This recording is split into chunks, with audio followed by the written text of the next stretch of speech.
እንዴን አትሊስት ሀብት ለመጠቀም እንኳን መንገድ ቀደም ብሎ መስራት እንዴት አልታያቸውም ቢጠይቅ ነበር ያን እንኳን አልኩት ለመዝረፍ ነበር ግን መዝረፍ የሚለው ቃል ትንሽ ከወድ ስለሚል ነው የጠቅላይ ሚኒስትር አብይ አህመድ የምስራቅ አፍሪካ ጉዳዮች አማካሪ ጌታቸው ረዳ በቅርቡ በሰጡት አንድ አስተያየት ላይ በብዙ ካነጋገረ በኋላ በዛሬው ዕለት እኔ ሐሳብ የሰጠውበት አውድ በዚህ መልኩ አልነበረም እናም በዚህ መልኩ ተረዱኝ ሲሉ አስታውቀዋል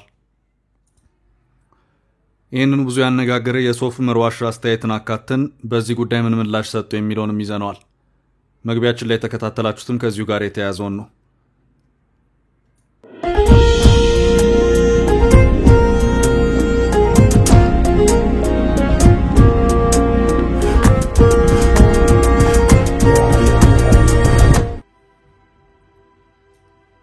ውድ የፈታ ቤተሰቦች የከበረ ሰላምታችን በእያላችሁበት ይድረሳችሁ ዕለት ሐሙስ የምሽት መረጃዎችን ይዘን ተገኝተናል እንደተለመደው መረጃውን በቅድሚያ በማስተዋወቅ እንጀምር የጠቅላይ ሚኒስትር አብይ አህመድ የምስራቅ አፍሪካ ጉዳዮች አማካሪ አቶ ጌታቸው ረዳ በቅርቡ በሰጡት አንድ አስተያየት ላይ በብዙ ካነጋገረ በኋላ በዛሬው ዕለት እኔ ሐሳብ የሰጠውበት አውድ በዚህ መልኩ አልነበረም እናም በዚህ መልኩ ተረዱኝ ሲሉ አስታውቀዋል ይህንን ብዙ ያነጋገረውን አስተያየት ከሳቸው ምላሽ ጋር አካተን ይዘናል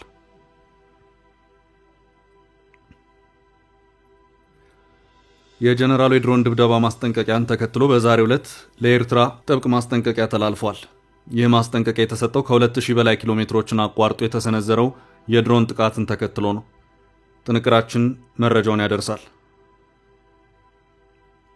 የምክር ቤት አባሉ ዶክተር ደሳለኝ ጫኔ በሰሞነኛ መነጋገሪያ በሆነ ጉዳይ ያስተላለፉት መልእክት ክፉኛ ትኩረት ስቧል የምክር ቤት አባሉ ከጨቋኝ ፖለቲካችን ባሻገር በሚል ያነሱት ይህ ጉዳይ እያነጋገረ ነው መረጃ የጥንቅራችን አካል ነው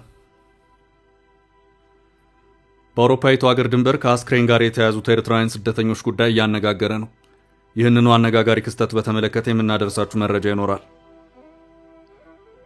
የውጭ ጉዳይ ሚኒስቴር ግብጽ የህዳሴ ግድብ አሰራር ጥንቃቄ ጎደለው ስትል በቅርቡ ያቀረበችውን ክስ መልስ ሰጥቷል የዛሬውን የሚኒስቴሩን መግለጫ የምንመለከት ይሆናል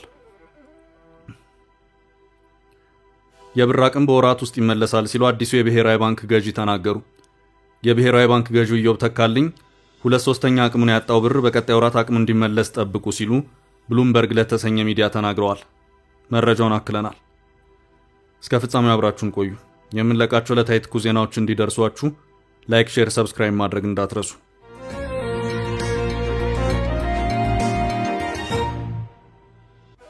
ሐሳቤን ተረዱኝ አቶ ጌታቸው ሰሞኑን ከጠቅላይ ሚኒስትር አብይ አህመድ ጋር ወደ ባሌ ሶፍ ዑመር ዋሻ ከተጓዙትና የጉዞ አስተያየቶቻቸውን ከሰጡት የቀድሞ ኢህአዴግና የሆኑ የብልጽግና አመራሮች መካከል የነበሩት አቶ ጌታቸው ረዳ በሰጡት አንድ አነጋጋሪ አስተያየት ዙሪያ ተጨማሪ ማብራሪያ ሰጥተዋል የጠቅላይ ሚኒስትር አብይ አህመድ የምስራቅ አፍሪካ ጉዳዮች አማካሪ አቶ ጌታቸው ረዳ ለመዝረፍ ነው የምትልን አገላለጽ የተጠቀሙ ሲሆን ይህች ጉዳይ በበርካታ ማህበራዊ ሚዲያዎች ተጋርታ ብዙ አነጋግራለች በጊዜውም በአቶ ጌታቸው አነጋገር ጠቅላይ ሚኒስትር አብይ አህመድም ፈገግ ሲሉም ታይተዋል አቶ ጌታቸው በዛሬው ዕለት በፌስቡክ ማህበራዊ ትስስር ገጻቸው ባጋሩት ከዚሁ ጋር የተያዘ አጠር ያለ ጽሑፍ ማብራሪያቸው በወቅቱ የተናገርኩበት አውድ ሰዎች አስተያየት እየሰጡበትና በተረዱበት መንገድ አልነበረም ሲሉ አስታውቀዋል ጠቅላይ ሚኒስትር አብይ አህመድና ባለስልጣኖቻቸው እንደዚሁም የቀድሞቹ የኢህአዴግ አመራሮች ከሰሞኑ ወደ ባሌ ሶፍ ዑመር ዋሻ አምርተው የነበራቸው ቆይታና ያደረጉት ውይይት የሶፍ ዑመር ወግ በሚል የተለያዩ መንግስታዊ ሚዲያዎች የተላለፈ መሆኑ የሚታወስ ነው ከዚሁ ጋር በተያያዘም ጠቅላይ ሚኒስትር አብይ አህመድን ጨምሮ በጉዞ ላይ የነበሩት የአሁኖችና የቀድሞቹ ባለስልጣናት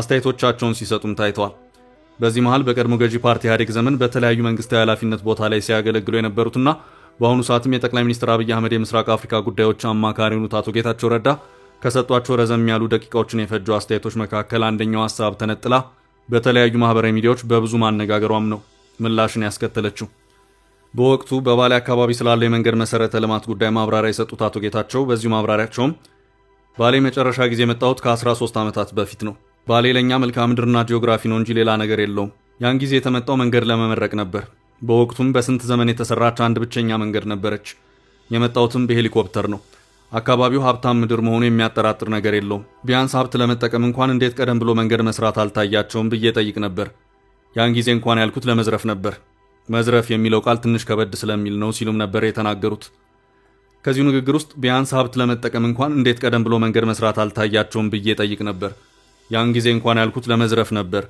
መዝረፍ የሚለው ቃል ትንሽ ከበድ ስለሚል ነው የምትለው ንግግር በተለያዩ ቪዲዮ ማጋሪያ የማህበራዊ ትስስር ገጾች በስፋት እየተደጋገመች የተጋራችበት ሁኔታ ታይቷል። አንዳንዶች አቶ ጌታቸው በጊዜው ያገለገሉበትን መንግስት እንዴት በዚህ ደረጃ በአደባባይ ያዋርዳሉ በማለትም ሂሳዊ አስተያየቶቻቸውን የሰጡበት ሁኔታም ታይቷል። በዚሁ ንግግር አነጋጋሪነት ሁኔታው በጥብቅ የከነከናቸው አቶ ጌታቸውም ማለት የፈለኩት ሰው በተረዳው መልኩ አልነበረም፣ የንግግር ያውድ በዚህ መልኩ የሚገለጽም አይደለም፣ በጊዜው የተናገርኩት እኔ ስላገለገልኩበት የቀድሞ ገዢ ፓርቲ ኢህአዴግ ሳይሆን ከዛ በፊት ስለነበሩት መንግስታት ነው በማለትም በዛሬው ዕለት ባጋሩት የፌስቡክ ልጥፋቸው ላይ አጋርተዋል። አቶ ጌታቸው በዚሁ የዛሬው የፌስቡክ ልጥፋቸውም በቅርቡ ባሌ በነበረው ጉብኝት የቆይታዬን አስተያየት መስጠት የሚታወስ ነው። በዚሁ ንግግሬ ከ13 ዓመት በፊት ወደ አካባቢው እንደተጓዝኩ በመግለጽ የአካባቢውን ሀብት ለመዝረፍ ሲባል እንኳን እንዴት መንገድ አይሰሩም ማለት ይታወሳል። ነገር ግን ይህ ንግግር አንዳንድ ሰዎች ከአውድ ውጪ እንደተረዱት ተገንዝቤያለሁ። እኔ ከ13 ዓመት በፊት ወደ ስፍራው የሄድኩት ከመለስ ጋር ነው። እናም ያቺን ብቸኛ መንገድ በመለስ ጊዜ መሰራቷን ግምት ውስጥ በማስገባት ከመለስ በፊት የነበሩ ስርዓቶች የአካባቢውን ሀብት ለመዝረፍ ሲሉ እንኳን እንዴት መንገድ አይሰሩም የሚል ወቀሳ ሰንዝሬያለሁ። ሆኖም እኔ አባል የነበርኩበትን ኢህአዴግ በዘራፊነት የወቀስኩበት ሁኔታ የለም ሲሉ ሐሳባቸውን አስፍረው ታይተዋል። ይህንን ማስተያየታቸውን በማህበራዊ ትስስር ገጻቸው ለማስፈር የተገደዱበትም በቅን ልቦና በሁኔታው ግራ ለተጋቡ እንጂ ሆን ብለው ነገር ለሚያራግቡ ሰዎች አለመሆኑን በመግለጽ አቶ ጌታቸው ሐሳባቸውን ቋጭተዋል። እንዲህን አትሊስት ሀብት ለመጠቀም እንኳን መንገድ ቀደም ብሎ መስራት እንዴት አልታያቸውም ብዬ ጠይቅ ነበር። ያን እንኳን ያልኩት ለመዝረፍ ነበረ፣ ግን መዝረፍ የሚለው ቃል ትንሽ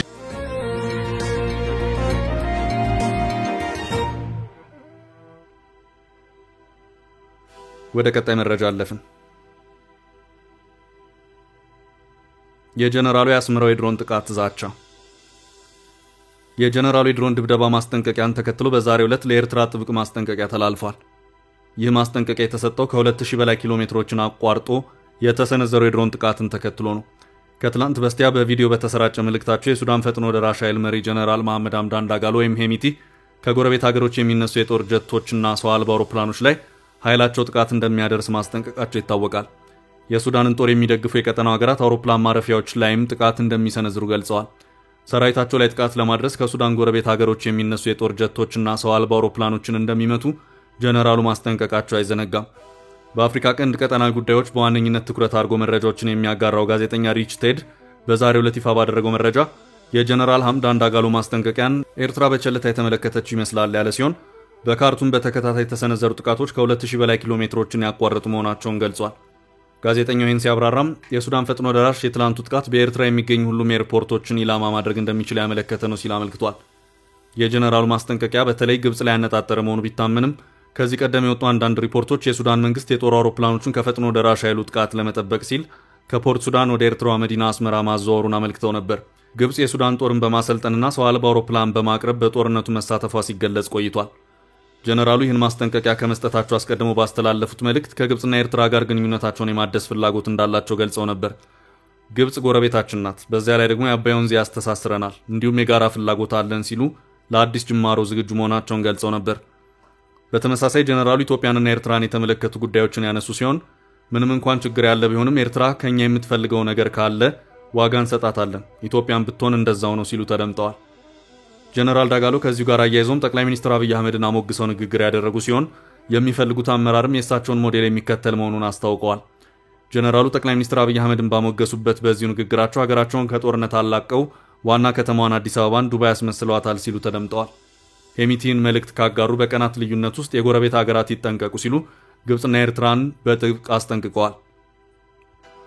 በሌላ በኩል የሱዳን ሲቪል አቪዬሽን ባለስልጣን በካርቱም ዓለም አቀፍ አውሮፕላን ማረፊያ ላይ የደህንነት ፍተሻ ካደረገ በኋላ አውሮፕላን ማረፊያውን ለበረራ ክፍት አድርጓል። አውሮፕላን ማረፊያው ከ3 ዓመታት በኋላ የመጀመሪያውን ዓለም አቀፍ በረራ ትላንት አስተናግዷል። ሆኖም ግን ባለፉት 24 ሰዓታት በአካባቢው የሰው አልባ አውሮፕላን ጥቃት እየደረሰ ነው። አውሮፕላን ማረፊያው በእርስ በእርስ ጦርነቱ ጉዳት ከደረሰባቸው መሰረተ ልማቶች መካከል ይገኝበታል። የሱዳን ጦር የካርቱም አውሮፕላን ማረፊያ ለበረራ ክፍት ከመደረጉ ከሰዓታት በፊት ጥቃቶችን በተሳካ ሁኔታ መመከቱን አስታውቋል። የሱዳን ጦር የካርቱምን የተወሰኑ አካባቢዎች መልሶ ከተቆጣጠረ በኋላ በመጀመሪያ ደረጃ ከወሰዳቸው እርምጃዎች አንዱ አውሮፕላን ማረፊያውን ለበረራ ክፍት ማድረግ ነው። ፈጥኖ ደራሽ ኃይሉ ያደረሰው ጥቃት ግን አሁን ላይ በካርቱም ሕይወት እንደቀደመው የመመለስ እድሉ ጠባብ እንደሆነ ያሳያል።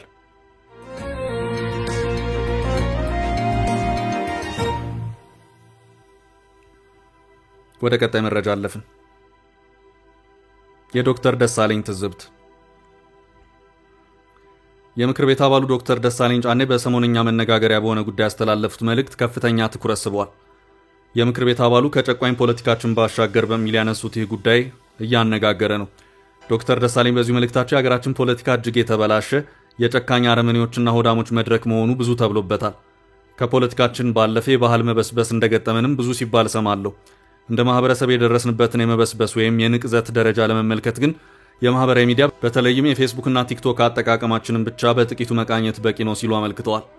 አንድ ሰሞኑን የተፈጠረ የፌስቡክ ገጠመኝ ግን በዚህ ጉዳይ ላይ ለረጅም ጊዜ በአንጎሌ ውስጥ ሲመላለስ የቆየ ጉዳይ ላይ ይቺን አጭር ማህበራዊ ሂስ እንድሰጥ አስገድዶኛል ያሉት የምክር ቤት አባሉ በቅርቡ አንድ የቤተ ክርስቲያን አገልጋይ ወጣት በቅንነትና በፍቅር የትዳር አጋር ትሆነኛለች ብሎ ያጫትን ሴት ለትዳር መጠየቁን እንደ ዘመን ወጣቶች የታገብኛለሽ ወይ ዝግጅት አዘጋጅቶ መጠየቁንና እጮኛውም ጥያቄውን በደስታ መቀበሏን አስመልክቶ ለወዳጅ ዘመዶቹ በማህበራዊ ሚዲያ ደስታውን ያጋራል። በአጭር ጊዜ ውስጥ ማህበራዊ ሚዲያው በፌዝና በአካል ገጽታ ማሸማቀቅ ኮሜንቶች መሞላቱን ሳይ ግን እጅግ በጣም ደነገጥኩ፣ ሰቀጠጠኝ። ድርጊቱ አሳፋሪና አሳዛኝ ነው። እንደ ማህበረሰብ የደረስንበትን ዝቅታ የሚያሳይ ይመስለኛል። ትንሽ ማሰብ የሚችል ሰው እንዴት ፍቅርን በሰውነት ቅርጽ መመዘን ጎጂና ኋላ ቀር ባህል መሆኑን መረዳት ይሳነዋል ሲሉ ዶክተር ደሳለኝ ጥያቄ አስከትለዋል። ዶክተር ደሳለኝ ጫኔ ይህ አካሄድ የውስጣችንን ባዶነትና የተሸረሸረ ሴት በግላጭ ማሳያ ነው ያሉ ሲሆን የአንድ ሰው ክብር፣ ዋጋና ደስታ የምንለካው በአካላዊ ገጽታው ከሆነ ችግሩ ያለው በሰዎቹ አካላዊ ተፈጥሮ ላይ ሳይሆን በአስተሳሰባችን ጥልቀት ማጣትና ደመነፍሳዊ ስሜታችንን መግራት ያለመቻላችን ላይ ነው ሲሉ አመልክተዋል። እንደ ማህበረሰብ ሲበዛ ፌዘኞችና ጨካኞች ሆነናል ያሉት ዶክተር ደሳለኝ ፌዝን እንቀንስ፣ እንሰልጥን፣ የሰውን ስሜትና ፍቅርና ክብር። ማንኛውም ሰው በፈለገው ሰው መወደድና የፈለገውን የመውደድ መብት አለው። የሌላ ሰውን የግል ምርጫና ደስታ ማፌዣ ማድረግ የጭካኔና የሞራል ውድቀት ማሳያ ነው ሲሉ ገልጸዋል። የሴት ልጅ ሴት በሰውነቷ ቅርጽ አይወሰንም። በተለይ ደግሞ የሴቶችን ውበትና ዋጋ በውጫዊ ቅርጽ ብቻ መመዘን በዓለም ላይ ከብዙ ዘመናት በፊት የቀረ ኋላ ቀርና ጎጂ አስተሳሰብ ነው። እውነተኛ ውበት፣ ጥንካሬና ክብር ከውስጥ የሚመነጭ ነው ሲሉ አክለዋል። ይህን መርዛማ አስተሳሰብና ባህል በጋራ እንቃወም። ሴቶችን በሰውነት ገጽታቸው ማዋረድ ላይ የተመሰረተ ማንኛውም አስተያየት በማህበረሰባችን ውስጥ ቦታ ሊነፈገው ይገባል ሲሉ ዶክተር ደሳለኝ ጫኔ አጽንኦት ሰጥተዋል። የታገብኛለሽ ወይ ጥያቄ ላቀረበ ወጣትና ለጮኛውም መልካም ምኞታቸውን ገልጸዋል።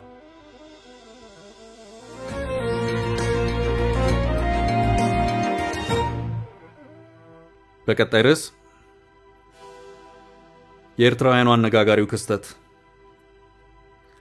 በአውሮፓዊቱ ሀገር ድንበር ከአስክሬን ጋር የተያዙት ኤርትራውያን ስደተኞች ጉዳይ እያነጋገረ ነው። በቤላሩስ ድንበር ላይ አብሯቸው ሲጓዝ የነበረ ኤርትራዊ ስደተኛን አስክሬን የያዙ 2 ኤርትራውያን ስደተኞች ተገኙ። የቤላሩስ የድንበር ጠባቂዎች 2 ኤርትራውያን ስደተኞች አብሯቸው ሲጓዝ የነበረውን ኤርትራዊ አስክሬን ይዘው እንዳገኟቸው አስታውቀዋል። ቤላሩስን ከላቲቪያ በሚያዋስነው ሰሜናዊ ግዛት ብራስላቭ የኤርትራዊ አስክሬን መገኘቱን ቢቢሲ ዘግቧል። ኤርትራውያን መሆናቸውን በአስተርጓሚ የገለጹ ስደተኞች እንደተናገሩት ላቲቪያ ከገቡ በኋላ የወታደር ልብስ በለበሱ ሰዎች ድብደባ ደርሶባቸዋል። እነዚህ ግለሰቦች ስልካቸውን እንደወሰዱባቸው፣ በመሳሪያ እንዳስፈራሯቸውና ቤላሩስ ድንበር ላይ ጥለዋቸው እንደሄዱ ስደተኞቹ ተናግረዋል። ኤርትራውያኑ ስደተኞች ለቤላሩስ ፖሊስ እንደገለጹት አብሯቸው ይጓዝ የነበረው የ29 ዓመት ኤርትራዊ ስደተኛ በደረሰበት ድብደባ መንገድ ላይ ሳሉ ሕይወቱ አልፏል። የብራስላቭ ግዛት መርማሪዎች በመንገድ ላይ የነበረው ስደተኛ እንደሞተና በአስክሬኑ ላይ ምርመራ እየተደረገ መሆኑን ገልጸዋል። የግዛቱ የምርመራ ኮሚቴ እንዳለው ከአውሮፓውያን 2015 ጀምሮ በተከሰተ የስደተኞች ቀውስ ምክንያት በቤላሩስና በላቲቪያ ድንበር 35 ሰዎች ሕይወታቸው አልፏል። ቤላሩስ በምስራቅ በኩል ከሩሲያ፣ በደቡብ በኩል ከዩክሬን፣ በሰሜን በኩል ከላቲቪያ፣ በምዕራብ በኩል ከፖላንድ እንዲሁም በሰሜን ምዕራብ በኩል ከሊቱዌኒያ ጋር ትዋሰናለች። ከቱርክ የሚነሱ ስደተኞች በቡልጋሪያ፣ በሮማኒያ፣ በሞልዶቫና በዩክሬን በኩል አቋርጠው ወደ ስዊድንና ኖርዌይ ለመግባት ቤላሩስን እንደ መሸጋገሪያ ይጠቀማሉ። ስደተኞች በህጋዊ መንገድ ሩሲያ ከገቡ በኋላ ወደ ቤላሩስ፣ ፖላንድ፣ ጀርመንና ሌሎችም የአውሮፓ ሀገራት ይሻገራሉ።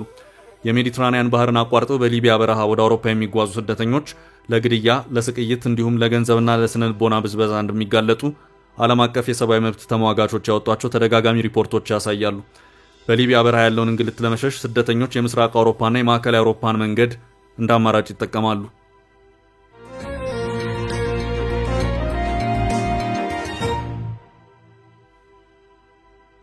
በቀጣይ ርዕስ የውጭ ጉዳይ ለግብጽ የሰጠው መልስ። የውጭ ጉዳይ ሚኒስቴር ግብጽ የህዳሴ ግድብ አሰራር ጥንቃቄ ጎደለው ስትል በቅርቡ ያቀረበችውን ክስ መልስ ሰጥቷል።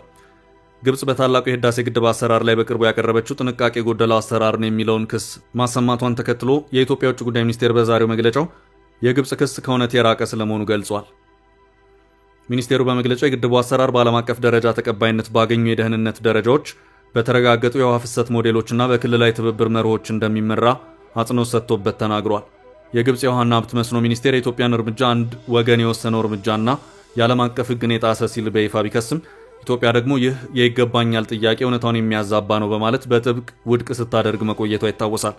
መግለጫው በማብራሪያው በርካታ የውሃ ፍሰት ጥናቶች እንዳረጋገጡት የህዳሴ ግድብ አስከፊ የጎርፍ አደጋዎችን በመከላከል ግድቦች ላይ የሚከማቸውን ደለል በመቀነስና ዓመቱን ሙሉ የተረጋጋ የውሃ ፍሰትን በማረጋገጥ ለግብጽና ለሱዳን የጋራ ጥቅም አለው ብሏል።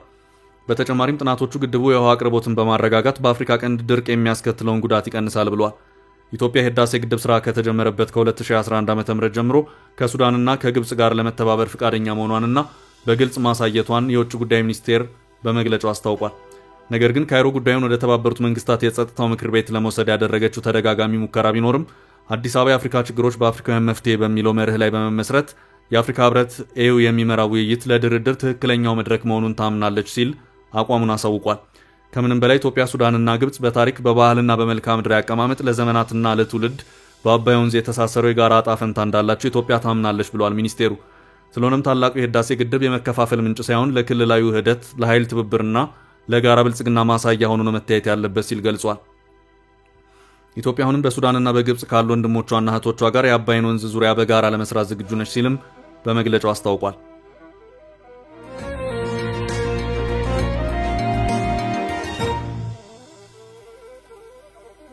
በቀጣይ መረጃ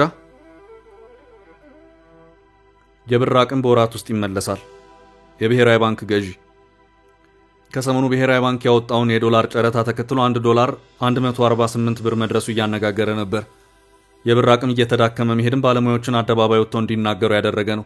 የብር አቅም ማሽቆልቆሌት ይደርሳል የሚሉ ሐሳቦች ሲሰነዘሩም ነበር። አዲስ የተሾሙት የብሔራዊ ባንኩ ገዢ የብር አቅም በቀጣይ ወራቶች ይመለሳል ሲሉ ተሰምተዋል። የብሔራዊ ባንክ ገዢው ኢዮብ ተካልኝ ይሄን ያሉት ከዓለም አቀፉ ሚዲያ ብሉምበርግ ጋር ባደረጉት ሰሞነኛ ቃለ መጠይቅ ነው። ብር ከምንዛሬ ፖሊሲ ለውጥ ወዲህ 2/3 የሚሆነውን የመግዛት አቅሙን አጥቷል። የባንኩ ገዢ ለብሉምበርግ ሲናገሩ ህዝቡ በቀጣይ ወራቶች የብር አቅም እንደሚመለስ እንዲጠብቅ አሳስበዋል። በኪሳራ ያለው የባንክ ደብተራችሁን በድጋሚ ተመልከቱ ሲሉ ነው በቀጣይ ወራት መልካም ነገር ይመጣል ያሉት። የባንኩ ገዢ የብር ዋጋ ይነሳል የሚል ግምታቸውን ያደረጉት ሀገሪቷ ሪከርድ የሰበረ የወርቅ ሽያጭን ማከናወኗን በመግለጽ ነው። ባለፈው ዓመት ሐምሌ ወር ላይ ጀምሮ የሀገሪቷ የወርቅ ሽያጭ ገቢ ቡናን መብለጡን ገልጸዋል። በዚህም $3.5 ቢሊዮን ዓመታዊ ገቢ ተገኝቷል። የወርቅ ሽያጭ ባለፈው ዓመት ከሐምሌ ወር በፊት $409 ሚሊዮን እንደነበር አስታውሰዋል። በ2024 የቡና ኤክስፖርት ሽያጭ በእጅጉ ቢጨምርም 2.65 ቢሊዮን በመሆኑ ከወርቅ በታች ሆኗል። ሪከርድ የሰበረው የወርቅ ኤክስፖርት ሽያጭ የመጣው የሚድሮክ ወርቅ ወደ ስራ በመመለሱ መሆኑ መዘገቡ ይታወሳል። አሁን ላይ በምንዛሬ ፖሊሲ ለውጥ ብርን የሚደግፉ የመንግስት ምንዛሬ ተመን ሳይሆን ወርቅ መሆኑን የባንኩ ገዢ ለማንሳት የፈለጉት። በዚህም በቀጣይ ወራት የብር ዋጋ እንደሚያንሰራራ ጠብቁ ብለዋል። የኢንዱስትሪ እንቅስቃሴው መጠናከር ኢትዮጵያ ንግግር የቀጠለችበት የዕዳ ሽግሽግ ጉዳይም ከስምምነት ሲደርስ የሀገሪቱ መገበያ የተሻለ አቅም ይኖረዋል ተብሎ እንደሚጠበቅም ተመላክቷል። ቻችን ለዛሬ ያዝንላችሁን ርዕሰ ጉዳዮች እዚህ ላይ ቋጨን። ላይክ፣ ሼር እና ኮሜንት በማድረግ ለቻናላችን ድጋፋችሁን መግለጽ እንዳትዘነጉ እያልን ከሌሎች መረጃዎች ጋር ደግመን እስክንገናኝ ቸር ያሰማን ስንል ተሰናበትን።